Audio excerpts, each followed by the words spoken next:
heard San Francisco now has a large percentage of people that have received their second dose. #1 in the world is what I've heard. Was Getting it up easy there, for you yeah. to get your own? Yeah, you know, we're getting up there. I think we might be tied with Seattle, or they might have pulled ahead a little bit. But yeah, we're doing a lot better than before. You know, before it was kind of hard to get an appointment in the early days, back in May when it first rolled out. I had to get mine out of town in a place in Fresno. It's a 4-hour drive away from San Francisco. So it's kind of a smaller city, so reservations for the vaccine were available. But what was hard for me was finding a car to get out there, because I don't own a car here. Used to own one, but didn't see much use for it, right? And I think a lot. Isn't that strange, since no one's driving? Why would you have a tough time getting a car? Yeah, so I wasn't sure. The only car that I could find was this Ford Mustang at the budget at a hotel street for me. It's the only car they had in inventory, so I got lucky enough to reserve that. Cost me $200. Wow. Okay. Drove. Is that for a 4-hour drive in a Ford one day? Mustang. For one day. It was. Yeah. Okay. Took it out and brought it back. So yeah, so I kind of looked at some what's going on after that, and it turns out there is an uptick in demand for rental cars. At the same time, a lot of the rental companies apparently got rid of their fleets during the pandemic, because you know, at the very beginning we just had a drop in demand for travel in general. The car rental companies got rid of their fleets, and then suddenly everybody wanted to drive a private car instead of flying. So they're struggling to get cars. At the same time, there's a big chip shortage preventing, you know, easy access to cars. And I think, yeah, more and more people are leisure too. People are starting to rent cars for leisure purposes now that they've been vaccinated, and that's led to a decrease in available cars and a jump in price. I read that Chicago saw a 300% increase in prices for rental cars. Wow. Okay. It's crazy. That's insane. So what did you end up doing? Yeah, so that was it. I had to take that car for $200. Oh, you did take the two. Okay. I did. Yeah, take the 4-hour drive out to Fresno. So yeah, the vaccine was free, but the car wasn't. So that's interesting, because I know there's a lot of solutions out there. So you went to budget, right? Is that where you got your car from? And there's different solutions out there right now, right? You can go to Turo, which is a peer-to-peer sharing. Yeah. But the problem with Turo is you still have to go pick up the vehicle. And there is the delivery, but there's a giant delivery fee to get that car to you. And that's a pain point for me, because specifically if you live in San Francisco, right? It sounds like it's easy to get from point A to point B, but walking over those hills is a real nightmare. So fortunately, the guest we have today has started a new company that solves this problem. Welcome to Mobility Now, the podcast that looks at mobility technology sitting at the edge of today, but the center of tomorrow. I'm your host, Amit Mehta, Head of Innovation at Silicon Valley Lab. And I'm your co-host, Dan Davies, Innovation Manager at North American Lighting, a fully owned subsidiary of Kyte. We are the world's largest manufacturer of headlamps for cars.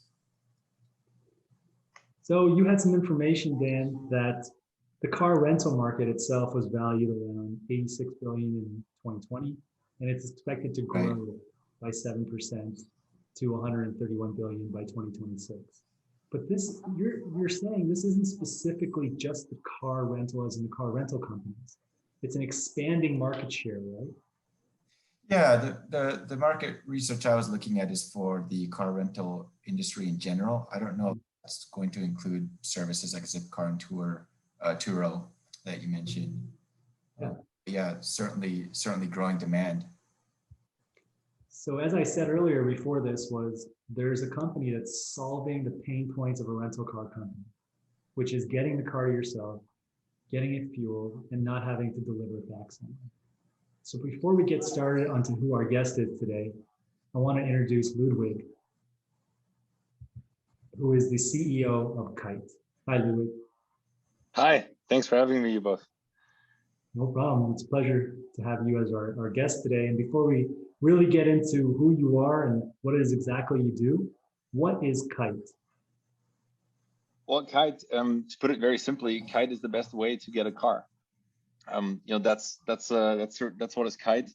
Our vision ultimately is to give people better access to fewer cars, and we've been doing that, we believe, quite successfully just recently. Always great to hear about user pain that we think we're able to solve.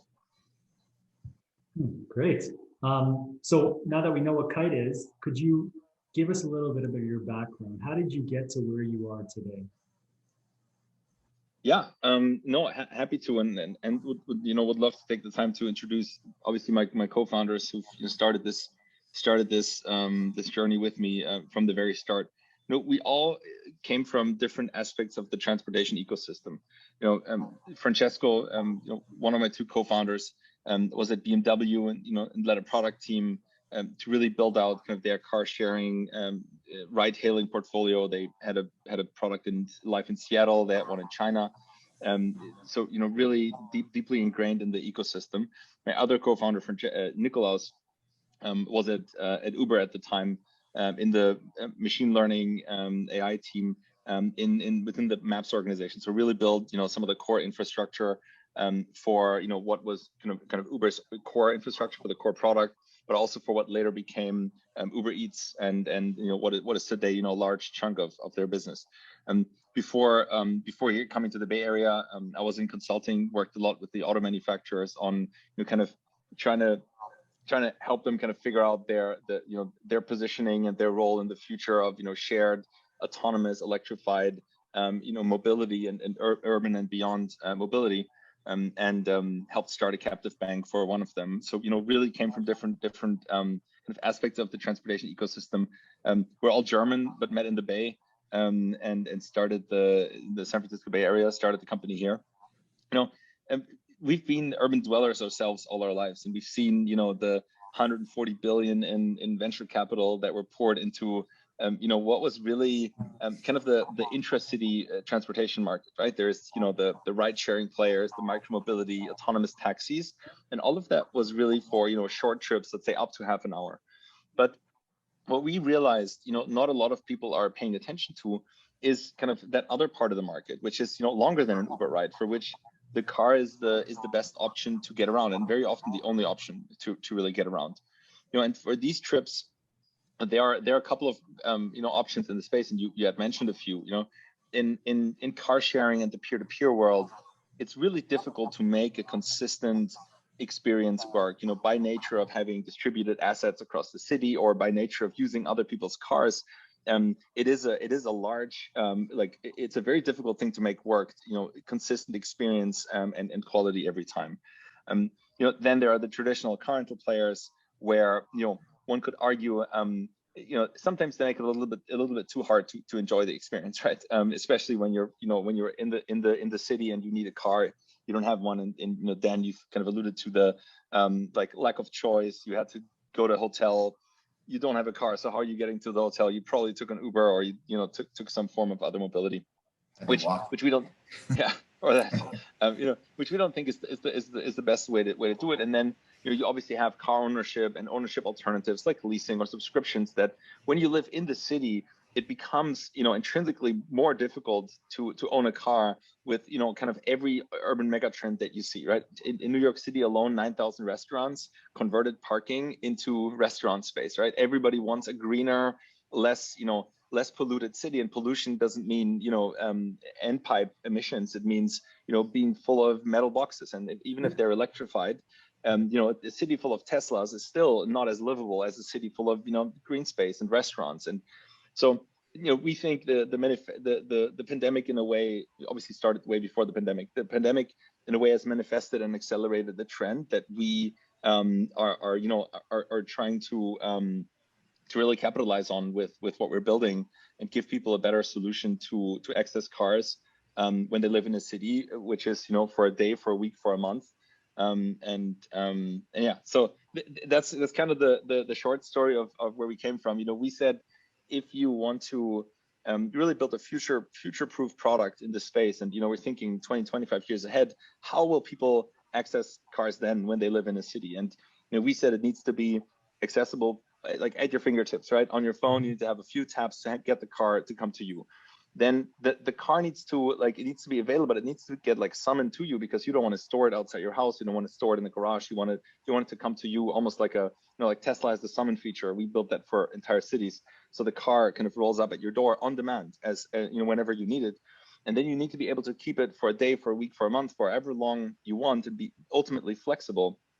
And then you get it pick up again, and you don't have to worry about anything. That's our kind of product vision. And with the product that we build, we believe we're kind of knocking down on every other kind of vertical in how people access cars today, with an ultimate solution that is kind of a solution to a problem that I think we all agree is it's beyond painful if you don't have a car to go get one for a day, week, or month. I want to know when the aha moment was. So you have three Germans. I'm imagining you guys sitting in a bar, drinking a beer, looking outside San Francisco, and just have this aha moment that, hey, we got to start this company. When was that? Yeah, it's interesting. I mean, I wish I could give you that. I think it was a more, kind of drawn out process for the three of us. I mean, we just, we stuck our heads together, and we had different hypotheses about the space, right? We had a vision of how cities would look like in the future. We had, a vision about how mobility would look like in the future, how customers would access transportation in the future, having been part of that ecosystem for some time. And, we thought, what is a problem that is not a today problem, but what's a tomorrow problem we can start solving today and build a robust business around it that allows it to scale to a really, really large organization. And we said there's a lot of innovation in the space, as I mentioned earlier. But it's very crowded in kind of the micro space. How about the macro space? We don't think there are many solutions to get people to live a carless life. But people, 87% of trips in today are still made with personal vehicles. We believe in the freedom that comes with personal mobility. We just want to give people different access, and we think we have a different approach to it, right? You can build transportation solutions that kind of are substitutes to cars, which is great. And there are many ideas out there, right? Hyperloop, trains and planes are all great for certain solutions. Micromobility is as well. But we are in the space where we say we take it head on. If people want to drive, we let them drive. But that doesn't mean just because you want to drive, to get your vaccine, Dave, doesn't mean you need to store that Tesla outside your the Mustang outside your door all year round, right? It's not economical, it's not ecological, and it doesn't make sense. So we like to look at it that way. Interesting. One question I have is are there really enough people who would want to use a service like this? Because it seems to me that most of the car rentals happen at the airport. That's probably the biggest market share, right? About a third of car rentals happen at the airport. Even those that happen in a city like San Francisco is mostly visitors who need the car for a day. I see my case for the vaccine trip as a special case. I might not need to do that again anytime soon. So do you have a big enough market in these big cities? Yeah, no, it's a great question. So we don't look at the rental car market per se. For us, the rental car market is a proxy in that, when you think back to the Uber times, for Uber, it was easy to get the frequent taxi customers, that were unhappy with the payment solutions. They were unhappy with the intransparency, with the unreliability, lack of quality standards. They jumped on Uber, right? And it was the lowest hanging fruit, the easiest piece. But would Uber have started a company saying we'll take over the taxi market? Absolutely not, right? Right. The taxi market is a fraction of the car service market that we tackle, but it is a massive company. Why is that? Because they were able to change behavior, and they got ahead of consumer behavior changes, which was, now people are, I'm using Uber frequently. I was not a frequent taxi user. I would have walked maybe. Similar to the scooter companies, if you are creating market share by building a solution that wasn't there before. And we don't think, taking away from get around in Turo and the traditional rentals is fine, and it works, and it did allow us to scale. We grew 30% month on month consistently for the last 3 months.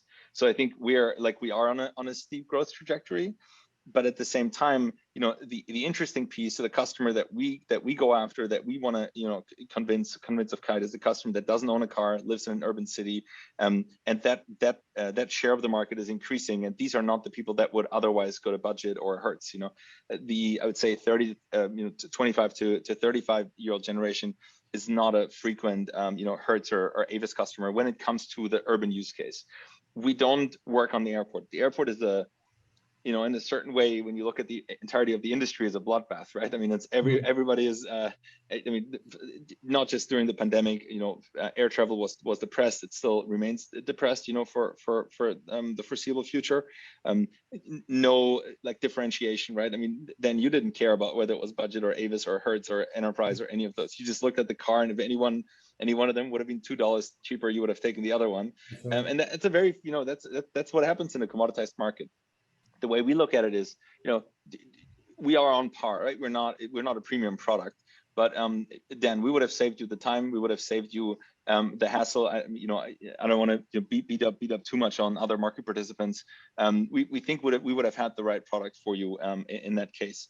And then, you know, it also comes ultimately to, you know, I would say the product of the pieces is larger than the sum, right? It's not just the delivery. I mean, like you mentioned in the beginning, it's a great catch. And, you know, when you get the car delivered and the surfer, as we call the drivers, tosses you the key, it's a magical moment, because the experience gap to what you would have experienced when you walked into a local shop, you know, in the car rental shop, or you would, you know, find an empty spot where you were promised, you know, one of the new rental company's cars. It's so wide that you do get people get excited about it, but, you know, there's more. You know, the refueling, you know, the intransparency of the charges, the payment options, you know, seeing the car arrive, being able to flexibly extend, like try to book a rental car on a mobile app. It's quite challenging today, you know, if you were in that position. So we want to make it, you know, Uber-esque in the way it is an experience. It is a gap in experience to the way things used to be. And to kind of, you know, circle back to the question, it's a growing market, in that, you know, more people will stay away from cars, you know, and we believe that we can have a small impact into that. When people think, do I need a car or not, they can now more frequently say they don't, because of the reliable service that we provide. That's not something that happens overnight, but ultimately, you know, transportation is the second largest spend in any household. And you know, the largest chunk of that is for trips that are, you know, longer than 30 minutes. That's what we're really tapping into. Great. So yeah, that's a terrific answer to that question. And what I've read and understood from your articles in the past is you've started the business model by partnering with different rental car companies. So they're basically paying for the CapEx of the vehicle, and they're also paying for the parking area. Of course, you might be paying them some lease or some sort of nominal fee for that location, but that's a very straightforward business model, I assume, compared to what you're moving into the future. So when I think about you guys moving into the future, I'm thinking of collaborations with OEMs, right? For example, because what you said you're really working on is the technology and the customers. I assume the technology is getting the car and the customers is creating loyalty. So my understanding from that is, where do you see the Kyte business changing over the next 10 years? And do you think AV will play a role in your proliferation?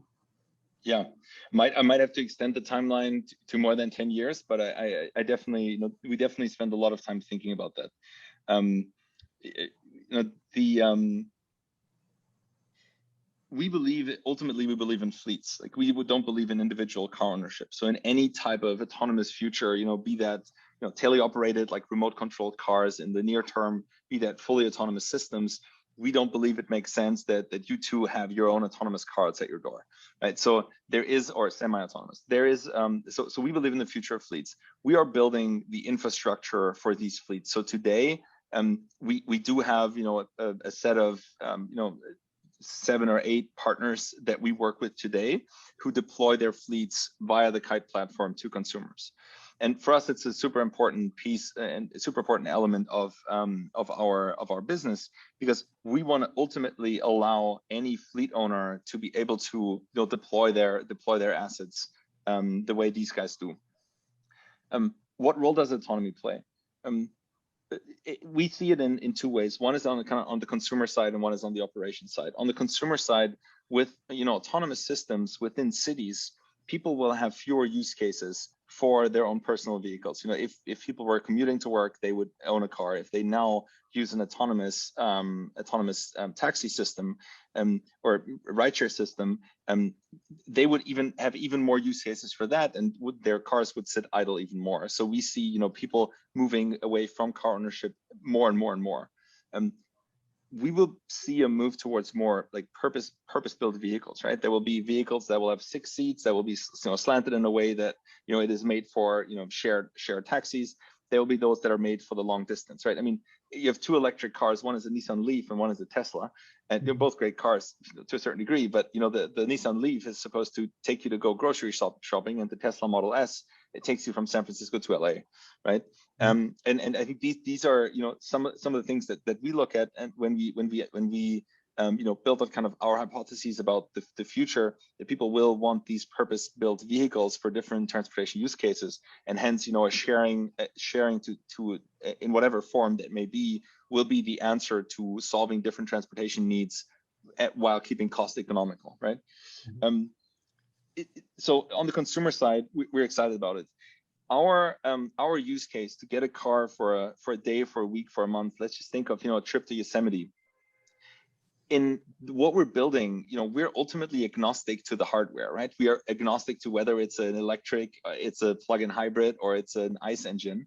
We are also agnostic to whether we have driver assist systems, or today you can half of our cars you have a pretty robust driver assist. And then, or if they're fully autonomous, you will still, want to be in that personal vehicle. You will still want to access through your phone, and you want to have it, come to you, on demand, and then you want to keep it flexibly. And so all of that infrastructure we build, whether the cars are autonomous or not, doesn't impact our kind of the core use case of what we're building in any profound way. So we are building, for that future. On the operations side, it's obviously a very, very interesting, element of the business that we are going to be able to deliver cars remote controlled in even a teleoperated scenario. And we are so excited about teleoperations because the barriers from a regulatory and technology perspective are much, much lower than to full autonomy. You can, certain things just very and again here on the most non-technical person in the entire company, speaking about this to you, the in teleoperations we are kind of the prime commercial use case for teleoperations, and that there's no driver in the car. So from a regulatory perspective, you don't have passenger traveling in the car. It's empty. It's the same kind of risk profile than if Nuro delivers you a pizza, which they do today, and I believe I'm not sure where it is exactly. Houston, I I want to get it. Yeah, so it's the same thing, just the car delivers itself, and so from that perspective, it's pretty straightforward. And then on the other hand, when we get to to the kind of technological aspects of it, we can deliver at low speeds, because when we deliver, we don't have a passenger in the car that's that's annoyed. We might have an issue with the rest of the rest of the road traffic. So does Nuro, but it's a much easier use case than kind of the piece of the pie that's Waymo now, obviously more aggressively stepping into, Aurora and other players in the space, Cruise here in San Francisco prominently, or Zoox, right? What we're doing is we believe, no matter where you kind of have your own vision of the autonomous scenario, of fully autonomous scenarios, be that in 10, 15, 20, 25 years, there will be a time where teleoperations will be ahead of all this for a long time, and we'll have a very interesting commercial use case, which then also, getting back to the question before, will expand the market share, because now suddenly we can economically deliver to the suburbs. We can economically deliver in Albuquerque, smaller cities, because we're not constrained by the density of the cities, as we are today to a certain degree. Where we're a business that strives to be profitable to a certain degree, right? Albeit being venture funded. So we don't deliver to the suburbs today, but that is a part of the market that we're really excited about as we deploy teleoperations technology. So how do you build loyalty amongst people like Dan? Because Dan lives in San Francisco. He's your perfect customer right now, perfect demographic. He doesn't own a car, and he only gets a car when he really needs to go somewhere. So how do you prevent him from using Turo or Enterprise or any other company? Yeah, Dan is perfect for us. You're right. So the biggest driver of retention for us is ultimately just good execution, right? If the quality is there, if the consistency of the quality is there, people don't go back to use any other services. I mean, we only have, kind of internal NPS surveys, where we ask people how upset they would be, if the product wouldn't exist anymore, where we ask people kind of, have you used any other service? Have you used any other service since? And I mean, yeah, the responses that we're getting, they're amazing, right? And people are excited, right? We have an 85 NPS today. Over 60% of our revenue is from recurring customers. And in that internal survey, just as an example, 77% said they've never used any other service. So that's phenomenal for us. And frankly, we don't always get it right? We're still learning. We're a small but growing company. If we get it right, we're very confident that people don't return to any other service. And then, I mean, you're just gonna have to try it, and we still, if you churn, we're obviously very curious and eager to learn always. If people use other services, then we want to learn from it. But had opportunities to learn, but we think, again, ultimately, no loyalty program, no discount, and no kind of retention mechanism that we can build into the product will be as powerful as just the best product. Mm-hmm. That's an interesting point, because you mentioned, if I use budget, but if Avis were $2 cheaper, I would pick Avis. That's true to an extent, but I think there is some customer preference for different services. Maybe people like Enterprise. I think that's true for the travel industry in general, with airlines and hotels as well. So yeah, I think finding that customer loyalty is key. You said something interesting. Yeah, you brought up Nuro, and I thought it was interesting you brought them up because in a way, it's a very parallel business. They're delivering pizzas and deliveries in urban environments. You're delivering cars, often in urban environments, although Yuasha mentioned you're looking to expand more to rural areas. That's really great. So right now, you're available in, is it 6 different cities in the US? 7 as of last Friday. We launched in Miami. Yeah. You just launched in Miami. Congratulations. So how do you choose which cities are best for you to deploy in, and what are the major factors that put you in those cities that you've chosen instead of Albuquerque, New Mexico, like you mentioned? Yeah, it's on the list, just not yet. Yeah, so again, like, there's a certain scale of a city that is, too small for us to operate, right now. Again, we're a team of, just under 40 people. So we start with kind of let's say it's the Uber launch roadmap, right? You go to the big cities first because they're, the predominant kind of leading factor is people without a car, and people without a car is a function of how many people do live in the city. So what's the size of the city, and what's the ratio of households without a car? New York City is probably, has the highest kind of factor here. San Francisco was good, and we kind of work our way down from those cities. So that's kind of the starting point. We have to kind of focus our energy on kind of the lowest hanging fruit in that, and a market like New York City, San Francisco, Boston, DC, Miami, like all of those areas, we're able to grow for an extended period of time as we are building kind of the robust operating model that will make us profitable in a smaller city like Albuquerque. Don't want to beat on small town in New Mexico now all day, but obviously our goal is in the next 5 years we'll be in well over 100 cities. So we will not be able, even as we go internationally, we're not going to be able to be only in Paris, Berlin, Munich, and Vancouver. We are going to move to small cities as well to serve the population there. In a way, like, what's something that, and really getting kind of under the hood of the operations here, one of the things that's really just helpful for us in launching even smaller cities, and we are in DC now, not all that large when it comes down to it, is that, you know, we are able to launch without the need for minimum scale. You know, imagine you open your Zipcar app and you see 12 cars on the map. You will likely be frustrated because it's not going to be a block away like they promised. When you open our app, the car will be outside of your door, whether we have 5, 50, or 500 cars in that city. So we are able to produce that perfect customer experience that we promised from the start, build a loyal customer base, you know, and kind of keep a very healthy economic footprint, you know, in a city, produce, you know, actually a healthy business, despite, you know, not like the OEM attempts, you know, when OEMs were, you know, exploring kind of the mobility space, they would throw 500 cars at a city because they had the metal, right? So they would do that, and that helped them get to that density. We have we're very fortunate that we're able to have a more nimble approach in that sense. Great, thank you. So when a startup like Uber launched, all they had was they pick you up and they take you to point B from A to B. Now what they finally had was Uber Pool, Uber Eats, so they've expanded on different revenue streams. Do you see Kyte doing that in the future in different areas? So great question. I mean, I would need to refer to my co-founder and you know, getting the actual like number of years in play that they were before they came, you know, up with the Pool even, and now Uber Eats, right?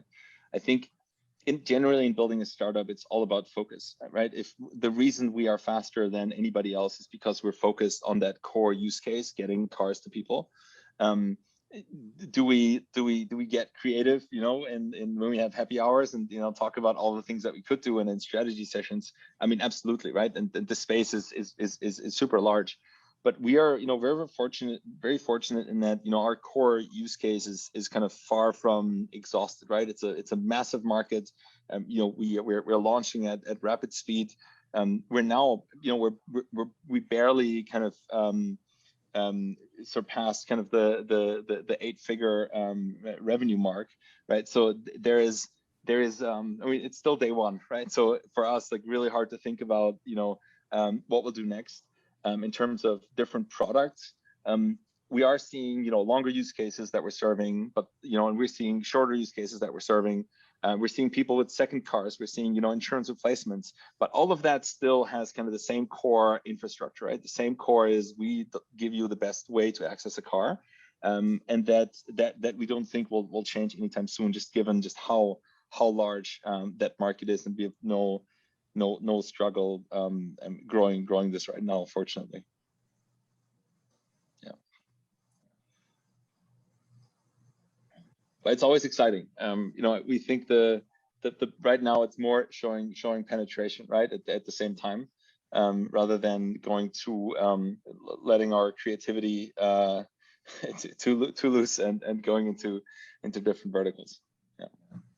We still have 3 car classes, right? I mean, Dan, you wouldn't get a Mustang from us today. Well, A, because Ford is struggling to produce them, and B, because it is, you know, we still have only 3 car classes, right? We believe in simplicity and focus, right? If we get the experience right every time, then you're going to be less concerned about, you know, is it a sedan or is it an economy or is it a, you know, full-size car?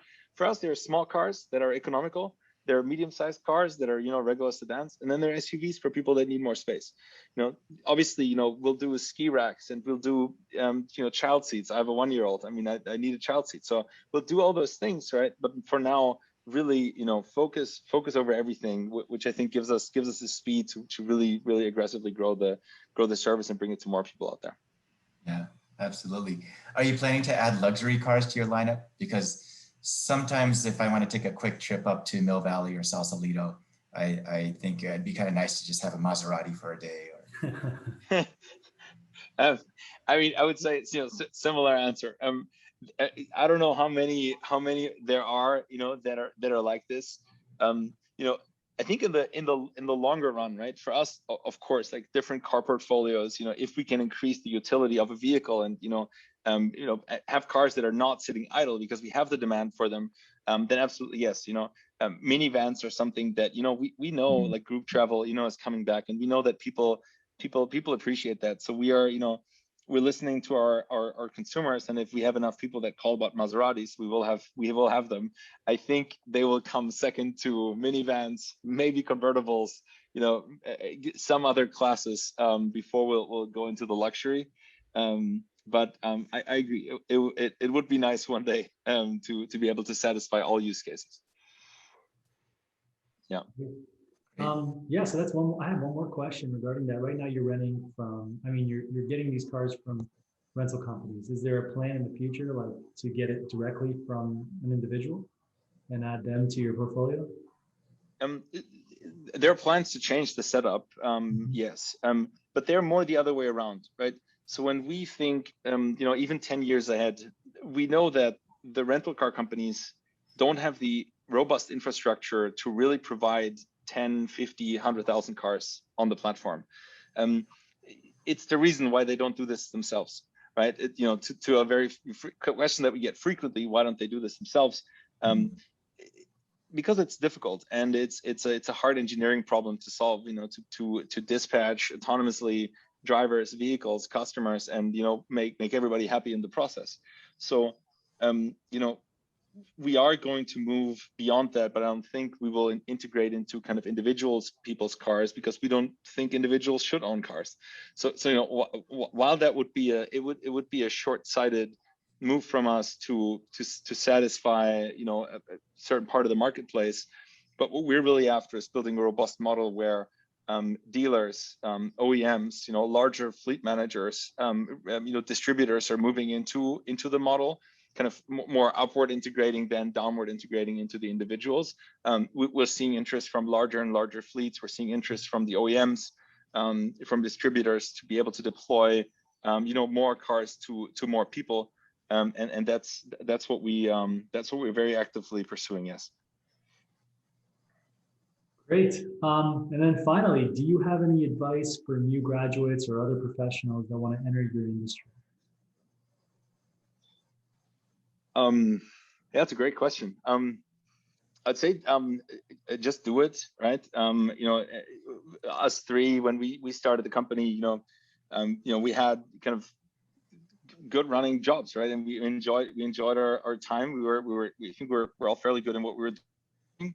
And it was, somewhat scary to go to, no salary, and you can go start, deliver cars to people and try to understand consumers deeply and what they wanted. And now, after we've gained some traction and we're able to attract investment and actually, make a lot of customers happy, it seems like a no-brainer. In the moment, it didn't. And I think, if people have the entrepreneurial bug and want to make a dent in the space, there's no better time than now. I think that's like a very generalized thing, a general thing. It's always the best time now, but it's also a really good time because this space is changing so rapidly now more than ever. What's the number one skill someone needs to do what you do?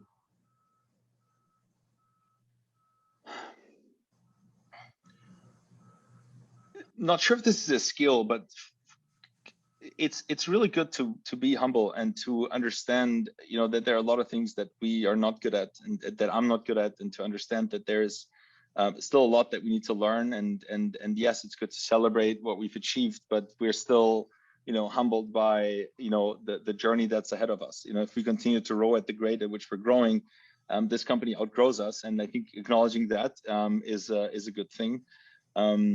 And yeah, I think that's a very key part of it, of a journey like this. It can get very stressful, and keeping a clear head, forming strong hypotheses about the future, right? Because obviously things come in the way. We started this company, and in March 2020, two of our largest markets effectively had people not leave the house, right? So you're building a transportation company when people didn't use transportation. We built a company on some degree of business travel, and business travel hasn't recovered until today. Uber and Lyft entered the space, right? It's interesting for us, and we feel a certain degree of validation by that. But it's also very turbulent. It's a roller coaster. I think every entrepreneur would describe that. So it's good to have a North Star and know kind of why we're doing this, right? So if there's a bad quarter, like we certainly had, when in Q1 we had full lockdowns in two of our largest and most mature markets, when we weren't profitable in those markets yet, that's a good time to kind of, we as a full team, thought back to like, why are we doing this? We want to give people access to better transportation. So we were standing there kind of, on the spot. We're not growing. So we said, let's keep doing what we're doing. Let's give cars to frontline workers and let's get them to work, because those guys still need cars. They didn't have any. And, car rental shops around the city were closed. So we said, let us do this, right? We partnered with UCSF at the time, partnered with, a few other institutions and just tried to keep chipping away at that vision that we have. I think maybe that's a second thing, not having a North Star, not a skill, but maybe something to think about. Great advice. And to put Kyte aside for a second, we always Dan and I like to ask our user or our guests, what is something you're really good at, a hobby, a sport, an interest, that we could let other users know, for example, or other listeners know, for example, if you really like golf, what are the best golf clubs to go golfing at? Or if you really like beer, what's the best beer? What's the best wine? Oh, wow.